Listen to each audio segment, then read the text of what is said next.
The State House now, a bill passed last year that put a stop to any gender-affirming care for minors. Actually, that bill passed earlier this year. The care we're talking about is like hormone therapy or surgery provided to transgender people to aid in their transition.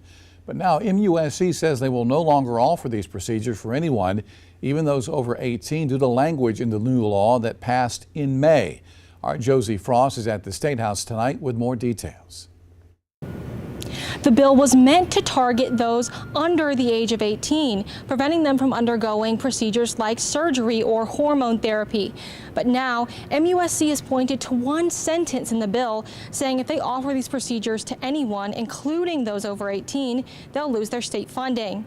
Public funds may not be used directly or indirectly for gender transition procedures. That one sentence is from the Gender Reassignment Procedures Bill passed in May, and it contains language that could impact anyone that uses state money that offers gender-affirming care. It's unclear whether or not this sentence was intended to target hospitals like MUSC, which got $176 million from the state in the 2022-2023 fiscal year. In a statement, MUSC said, "The law prohibits the use of public funds directly or indirectly for gender transition procedures. MUSC health funds are public funds. We are prohibited from providing gender transition services to all patients." But Representative David Hyatt, the bill's sponsor, says this wasn't the intention when adding this language to the bill.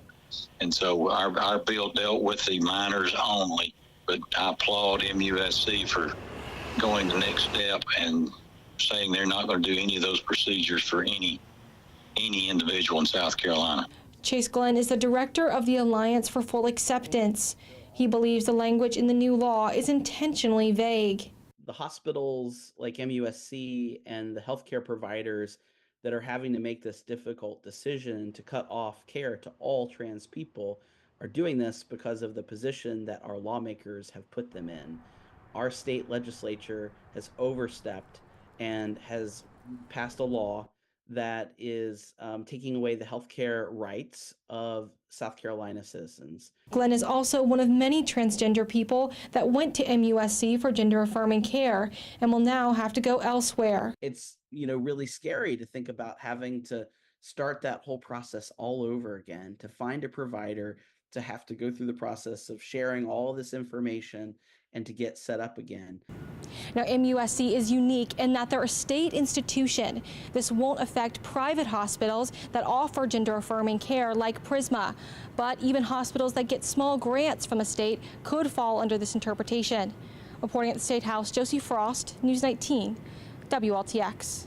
And if you'd like to read more about this story, look for this article on our website tonight. That is WLTX.com.